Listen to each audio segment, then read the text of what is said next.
Right, welcome to this complete army video for the Necrons. So this is going to be an overview of my army. It's 2,000 points. Going to go through all of the units, give you the latest points for them as well. You should see in the video description below a list as well. It'll give you all of the units, points, values and so on. You're welcome to copy this list. You can take elements of it or copy it in its entirety. See how you get on. Do let us know how you do in the comment section below. And also make use of the comment section for what you think of this list, what units you would add in, what units you would take out, change your detachments, war gear, all of those kind of things, all open for discussion in the comments section below. If you're a channel member, you can also discuss the list on Discord. I have a tab there that says Luke's Armies, and you can leave comments and feedback there as well. So for discount 40k, if you want to start collecting Necrons, expand your collection, then it's gamingfigures.com, link for them in the video description below. If your order's large enough, you can get free postage with Gaming Figures and also deeper discounts off of your order as well. They do all the Games Workshop stuff, but also other gaming systems, paints and accessories and so on. I'm also going to leave the Facebook page for them. If you're in the middle of England, sort of Middlesbrough direction, then you can visit their gaming store. They have a great setup there also. So Necrons, I've been collecting them for since the very start of the channel, really. It was one of the early armies, so I've had them for about 12 years. Obviously Necrons have gone through a number of unit updates. The latest was the Indomitus box that came out, a revamp of things like the Necron Overlord, the Necron Warriors were resculpted. New units such as the Skorpekh Destroyers came along as well. So Necrons have had a brilliant revamp. They're a fantastic army to collect, and they're one that I'd highly recommend if you're not so good at painting, or you've got fears about painting and getting bogged down and so on. You can see the universal nature of the colour scheme here with the Necrons, and so I've used the same painting process, which is very simple, very effective across all of these units. There should be in the video description below 2 painting tutorials, one older for Necron Wraiths, and then a newer one which I did when the new Necron box came out, one for the Skorpekh Lord. So I'll bring him up here, a bit of hobby time, just to show you. If you like the look of this model, I'll show you from start to finish how to paint him up, and you can use the same process for all of your Necron units and vehicles and so on. But if you like the look of him, I'll show you some detail on the blade. If you like the look of that colour scheme, if you follow along step by step, you can easily achieve the same results. And these are fast enough to paint. They're one of the quicker factions to paint up. But as you can see, the sculpts are amazing for the Necrons. So they are a faction I highly recommend. If you're a beginner getting into 40k, then I would highly recommend collecting Necrons. Very straightforward, fantastic sculpts. Some of my favourite sculpts in the whole of Warhammer 40,000. This is one of my favourite models ever, the Overlord. Just a superb pose, brilliant sculpt, fantastic model. So, big fan of the Necrons. So the question is then building a decent list. So I'm going to go through all of the units, give you the points, values and so on. The overall army philosophy for these is built around 10th edition, I guess, which is the need to defend your home objective, and then also the need to go after the usually it's 3 no man's land objectives out there in the middle of the board. And so you'll see 3 unit combinations that I use. Each one usually goes after each of the no man's land objectives. And that's a generally good philosophy to follow whichever faction you're going after. So defend the base, so like a base of firepower, so defensive units, and then 3 strong combinations to go for 3 of the no man's land objectives. And if they achieve that and are free, one of those combinations could then press on perhaps to even go after the opponent's home objective as well. So that's the philosophy of the Necrons. They're also very strong as a faction for durability and their ability to survive and camp out in the middle ground. And for 10th edition, that's very, very strong. If you can dominate the middle of the board where most of the objectives are, then you're going to fulfill secondaries really well, and also rake in points for primaries as you sit on those no man's land objectives. So good faction for 10th edition.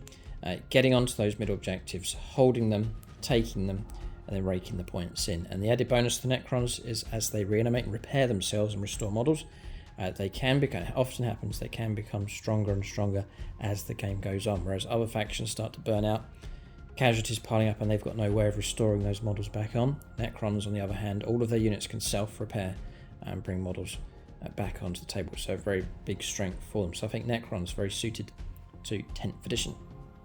So with that in mind, we're looking for a base of firepower and a defensive block, which I'll call those out, and then the 3 combos for going after objectives. So I'll call out some of the HQs. I've gone for Awakened Dynasty. There's a number of good strong factions for the Necrons, the basic rules for that. And as you see, I've got here lots of HQs, cheaper HQ choices. Each time an HQ, a character joins a unit, he gives them +1 to the hit rolls. So that's for shooting and close combat. It's excellent. It's a nice simple rule. +1 to hit rolls is going to help you in your shooting and close combat. So I'm a big fan of that. There's some great stratagems as well. I'm not going to go through all of them here. There's some great enhancements for this detachment also.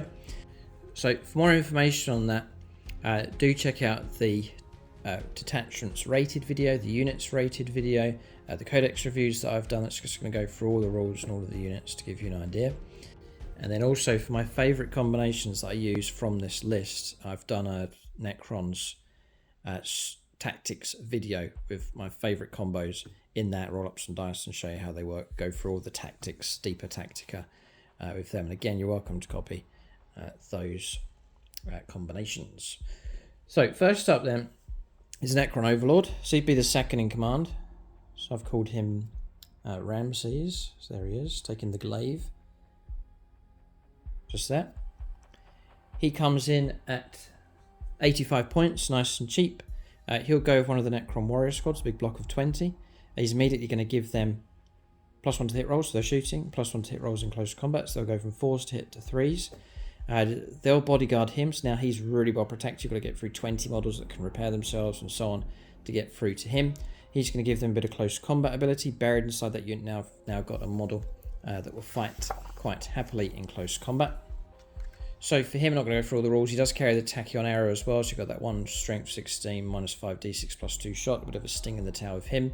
And then the Overlord's Blade, 4 attacks hitting on 2s, strength 8, -3 and 2 damage. So a bit of close combat ability with him. He's not going to kill too much stuff, but the Warriors can fight with him. Then he's got great ability, My Will Be Done. Once a battle round, a unit from your army of this ability can be targeted with a stratagem for 0 CP, or -1 CP. I think it has been applied to them as well. He's got -1 damage against him also, so he's tough enough to get rid of as well. So, cheap enough, bit of close combat ability, he buffs the unit, and then he gets 3 stratagems as well for the 0 CP with his once per battle round ability for My Will Be Done. So that's good value, I think, for points with him. So he'll be in the defensive block. So I've got 2 Overlords. I've got one on foot who'll sit and guard the home objective, usually. And then I have the one on the Catacomb Command Barge, which we'll come to next. So Catacomb Command Barge, that's going to be the Overlord, the Warlord. So that's Taman Ra is his name. So he's in. This is going to be an attacking Overlord, and he's going to be one of the 3 attacking combos. His job is to go after one of the No Man's Land objectives. So he comes in at 130 points for him. So I'll give you all the points for this as we go along. Gauls Cannon, bit of firepower available from him. He's got the blade again, so 4 attacks. It's the same as the Overlord on foot, so a bit of close combat ability. Tough enough, 10-inch moves. This is quicker, which is good. You're trying to move out into these objectives quickly, so you can go 10 inches. Toughness 8, 3 up save, 9 wounds on him. So he's tough enough to kill. 4+ invulnerable save. An OC of 3, but again, which is good for going after your objectives. Now, what's also useful if you're going after objectives is Carrier Wave Aura ability. Whilst a friendly Necrons unit is within 6 inches of this model, +1 to OC control. It's just incredibly good. Then he's got advanced quantum shielding as well. Each time an attack targets this model, if the strength characteristic of that attack is greater than the toughness, it's -1 to the wound roll on top of that as well. You have to be careful with him though, making use of cover and obscuring and so on, because he's got no bodyguard. He is on his own, so if enough firepower is brought to bear, he will be destroyed. So just to be careful of that. I do take the Resurrection Orb, so he's able to restore Necron infantry models, all mounted, within 6 inches of the bearer. When you do that, units' reanimation protocols are activated, reanimating D6 wounds rather than D3. when doing so. It's just a quick buff to restore models back to units. So he's not going to go out alone. He will be accompanied. And the theme with him, you can see him over there, he's got this chariot kind of theme, and Necrons, this kind of ancient Egyptian sort of theme running with those. And often ancient Egyptians, they had chariots, but also chariot runners, men that run along on foot next to them.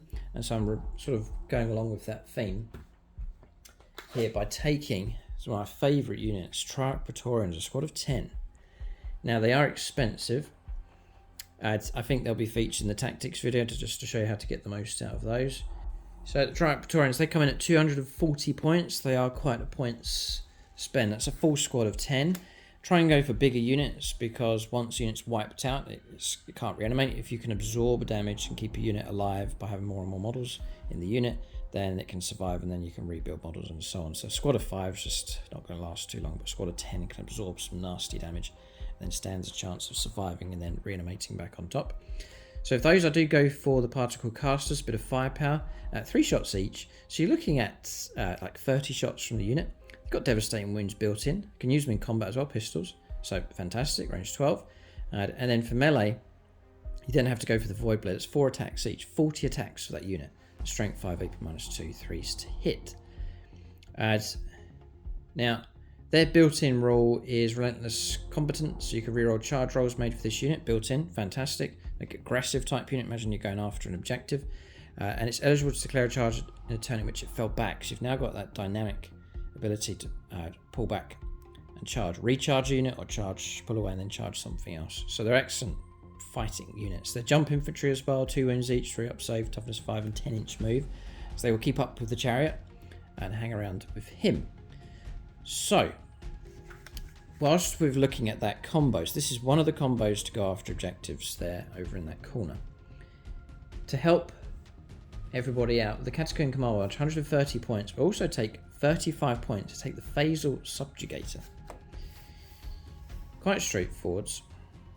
So that gives you Necrons model. Whilst the friendly Necrons unit, excluding characters, is within 6 inches of the bearer, so those hanging around with him, but any other unit within 6 inches, they get +1 to the hit roll, and that's when they make an attack. So it's just, instead of it being when the character joins the unit gets it, it's now an aura ability for anyone, apart from characters within range, to get that buff. So you could have 3 units nearby, and they'll all get the +1 to hit rolls.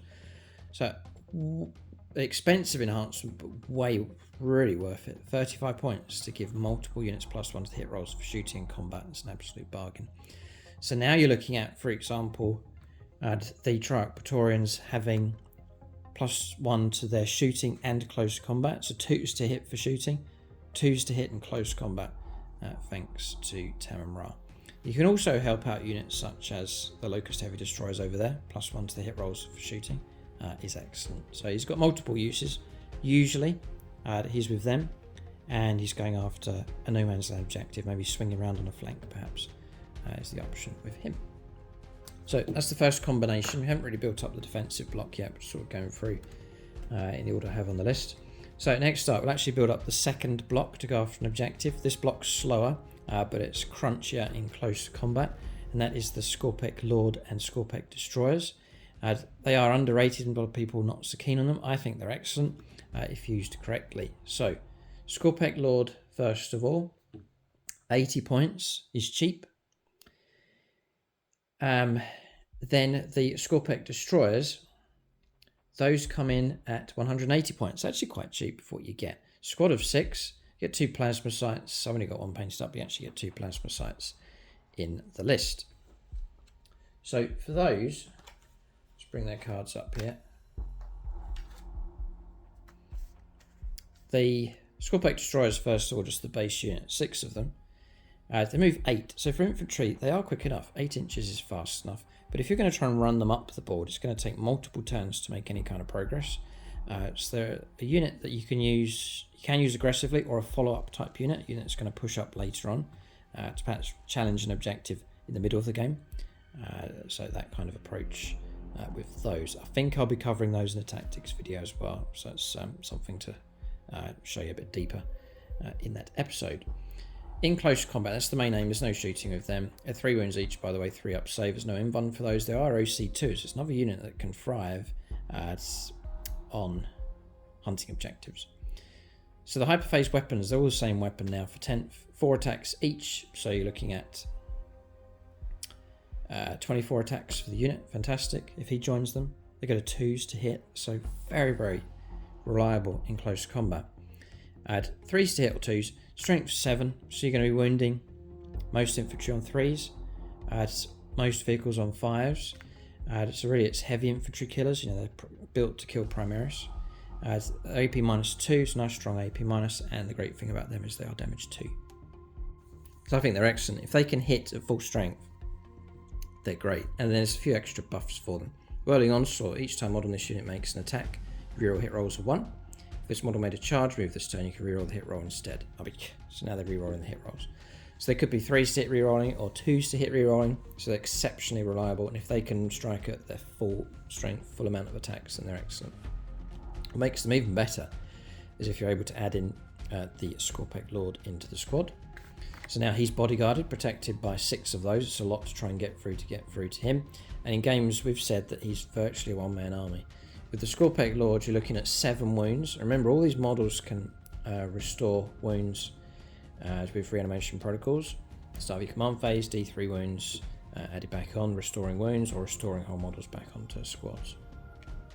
He goes 8 inches, the same as them. His toughness 7. 3 up save, he does carry 4+ invulnerable save as well. He's OC 2, so brilliant stat line for him. A little bit of shooting, won't go into that. And then he's got 2 options. The Flensing Claw, which I hardly ever use, 8 attacks for trying to kill hordes. But the Hyperphase Harvester, 4 attacks base, hitting on 2s, is strength 10, which is great. AP minus 3 and damage of 3 as well. So you've now really upped the damage potential of the entire unit by adding him in. And on top of that, whilst he's leading the unit, they all get lethal hits. So now all of a sudden, you've got lethal hits across the entire unit. 6s to wound, 6s to hit, auto wound, just go straight through. Yeah, there's a little rule I forgot for the Warriors. We'll come back to those. Or Destroyers, we'll come back to that in a second.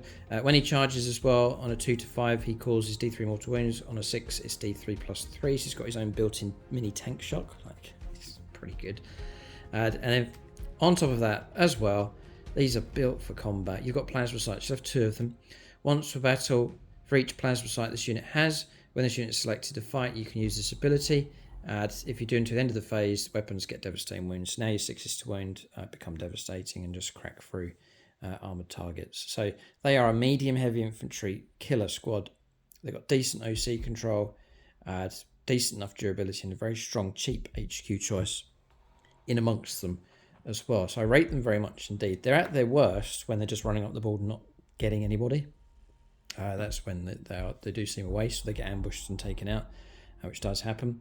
So you need tactics to try and get the most out of those. But they're in the list. That's the second of the 3 combos to go after No Man's Land objectives. So 1 combo, 2nd combo across here. So I think I have enough points to give him an upgrade. It's called Dermal Bond. Yeah.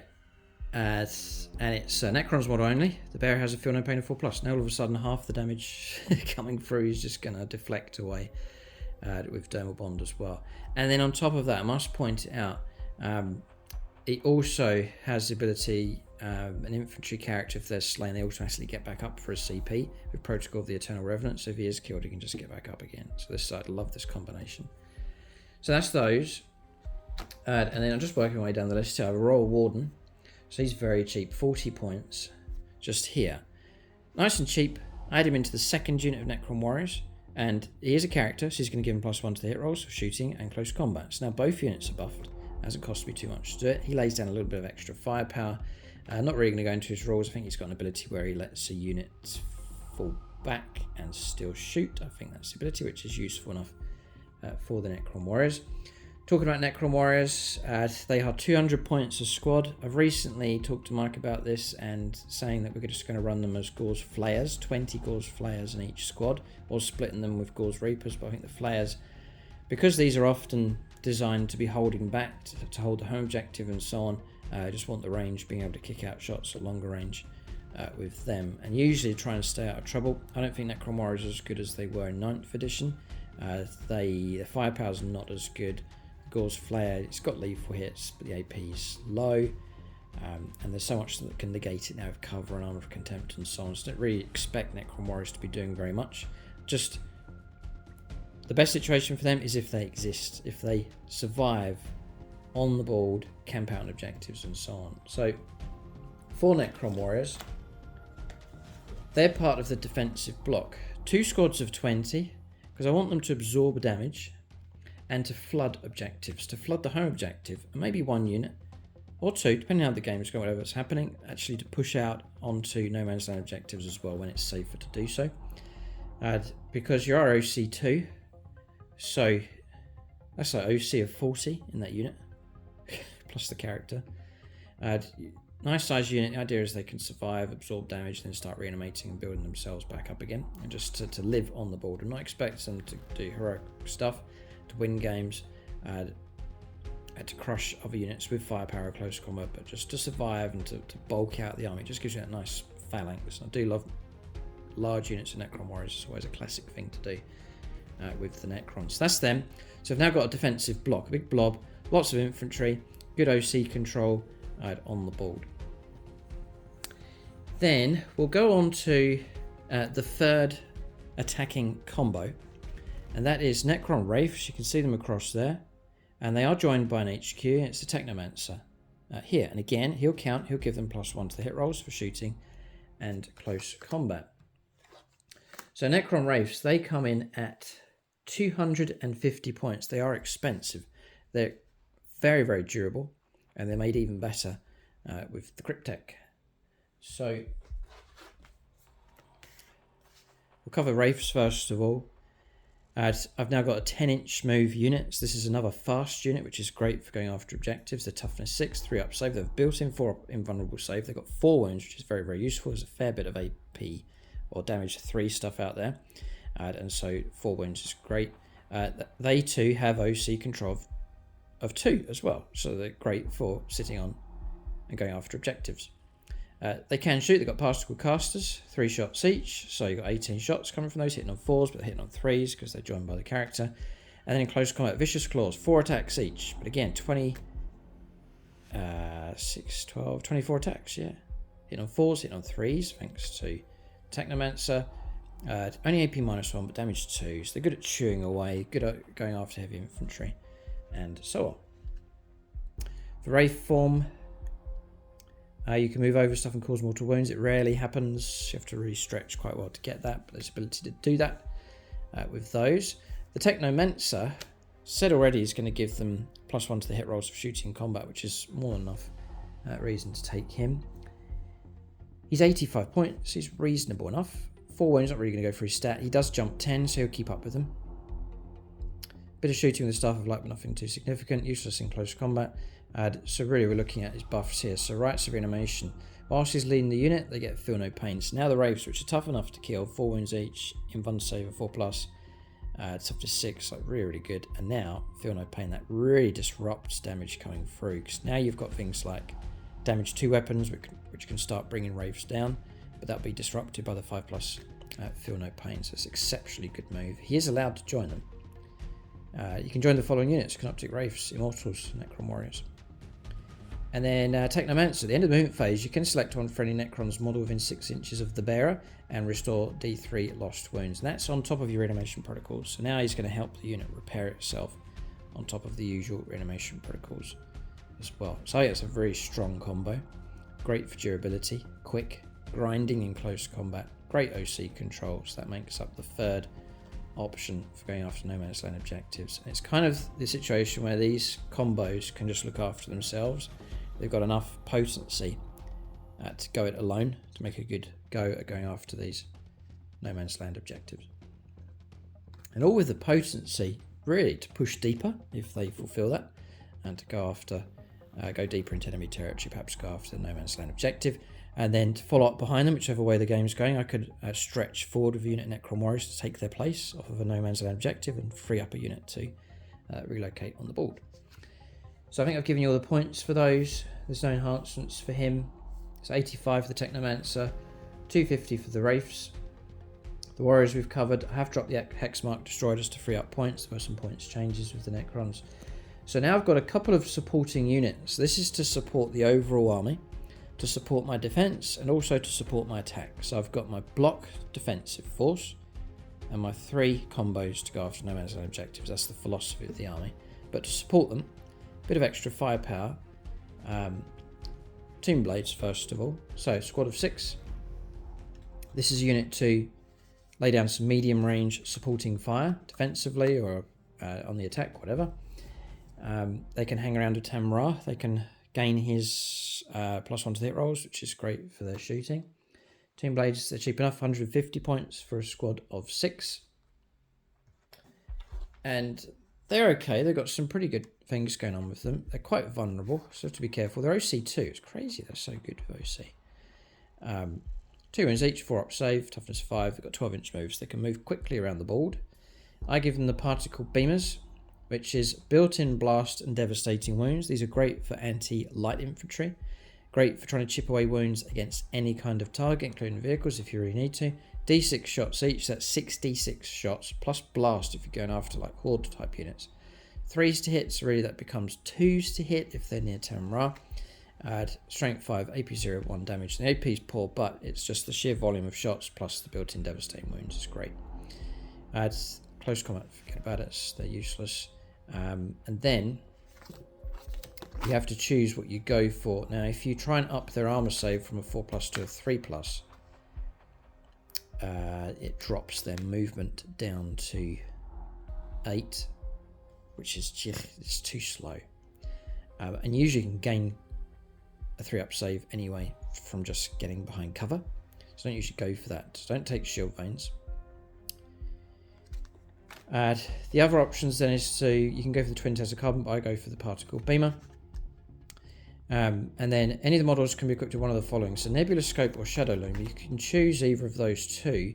Either get ignores cover for your firepower, don't usually bother with that one. Usually just go for Shadow Loom, it gives you stealth, so it's -1 to hit them when they're being shot at. Usually the opponent will try and shoot at them, so that's quite a good idea to go for that one. They've also got invasion engrams.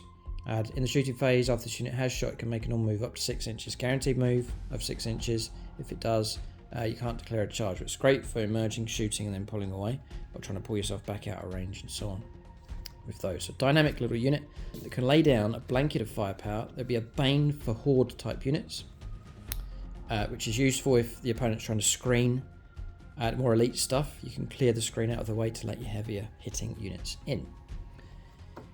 So then, on top of that, we then have just a sentinel type unit. It looks such a good unit. I mean, the sculpt wise on these things, very War of the World style going on with these. The Catacomb Doomstalker. It's great to have something really tall in the army. So for this, it comes in at 145 points, a recent points increase to 145. It's there to sit and survive, usually just right on the home objectives. Now the opponent's got to get rid of that. It is hard to get rid of with firepower. Toughness 8, 3+ save, built-in 4+ invulnerable save, 12 wounds, OC of 4, so again, really good for just sitting on objectives. And it's there really to sit and survive and then lay down firepower support. And the Doomsday Blaster is heavy and blasts. If you sit still, it's +1 to hit rolls. Blast, and then range 48, you've got the board covered. D6 +1 shots with blast. 4s to hit. If you sit still, it's 3s. If Tamra's nearby, I'll give him +1 as well. And then strength 14, so you hit wounding everything on 3 up or 2 up. Maybe -3, which is really strong, and then a straight 3 damage, so it's dangerous enough. You can Overwatch for 5+ if you really need to. It's tough to get that to work though, Overwatching, but you know, because it's D6 +1 shots, you can just roll like 2 shots and then just miss. So it's going to be a desperate situation for that. But survival, decent firepower from 1 turn to the next. If it's able to lay down firepower, it's decent enough, and the survival on it is excellent. So that's the Doomstalker, and the last unit is the real anti-tank, anti-armor, high caliber firepower, and that's the Lokhust Heavy Destroyers. These are to stay out of trouble, to lurk at the back of the battlefield, and snipe as high wound targets, enemy vehicles, heavy vehicles, monsters, they're designed to go after those targets. So some real backline firepower support with them. 150 points, squad of 3. You can just see them just over there at the back. Brilliant sculpts from Games Workshop. It still baffles me why they haven't done the regular destroyers.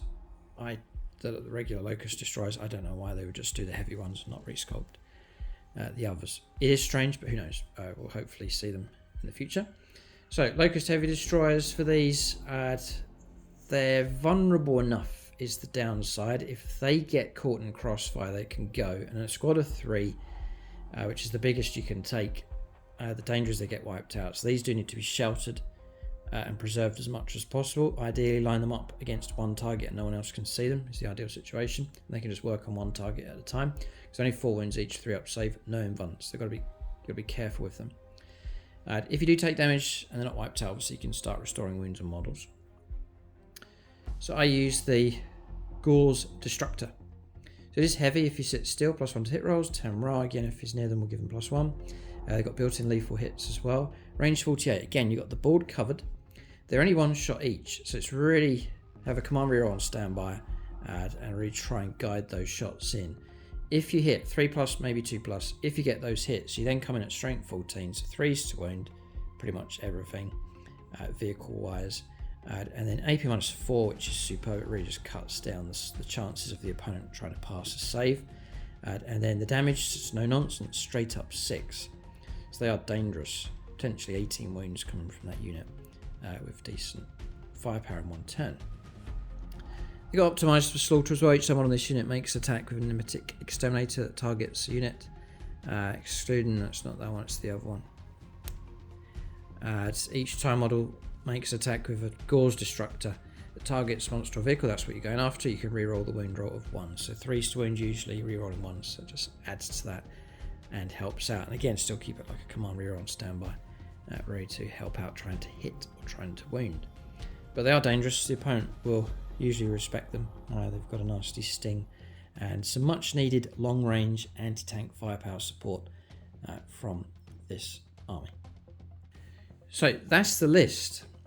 And just to recap, base of defense, a block of warriors, Canoptic Doomstalker to camp out on the home objective, and then the 3 combos to move out onto the no man's land objectives in the form of Tamra, the Canoptic, or the Catacomb Command Barge with the Triarch Praetorians, that's combination number 1. Then Skorpekh Destroyers, Skorpekh Overlord for combination number 2, and then the Wraiths with their Cryptek for combination number 3, and then as we've seen, some supporting units to help them out on the battlefield as well. The other thing about this list, it's a nice variety. You've got real nice spread of multiple different types of units, different styles going on with this Necron force as well. And hopefully, decent durability and then decent firepower at whatever range, and then no problem in close combat. I've got some nice close combat type units as well, so I can try and wrestle objectives in no man's land physically off of opposing enemy units. So that's the list for the Necrons. For more details, you should see a tactics video for my favourite combos, just to really illustrate how they work. So do check that one out, because when you share all the tactics and show you all the options, that's when you can get the most out of your combination and using them on the board. Check out the Codex reviews if you want to see all the other units I haven't included in my list, and the ratings videos as well. My favourite detachments, favourite units, you can check those out. Those videos should be live. And then I've mentioned already the painting tutorials. If you like the look of this Necron army, you want to copy this style, and then do check out the painting tutorials. You should see links for those in the video description below. And then obviously check out the battle reports with the Necrons. Some already out there, and hopefully in the days ahead, more games with this list. What would you drop? I'm always open to suggestions. What would you drop here? What would you add in? Would you change any war gear, detachments, tactics? What should change? Why it should change? Do let us know in the comment section below, or if you're a channel member over on the Discord channel. Keep a lookout for more videos in this series. Thanks for watching. Tune in next time.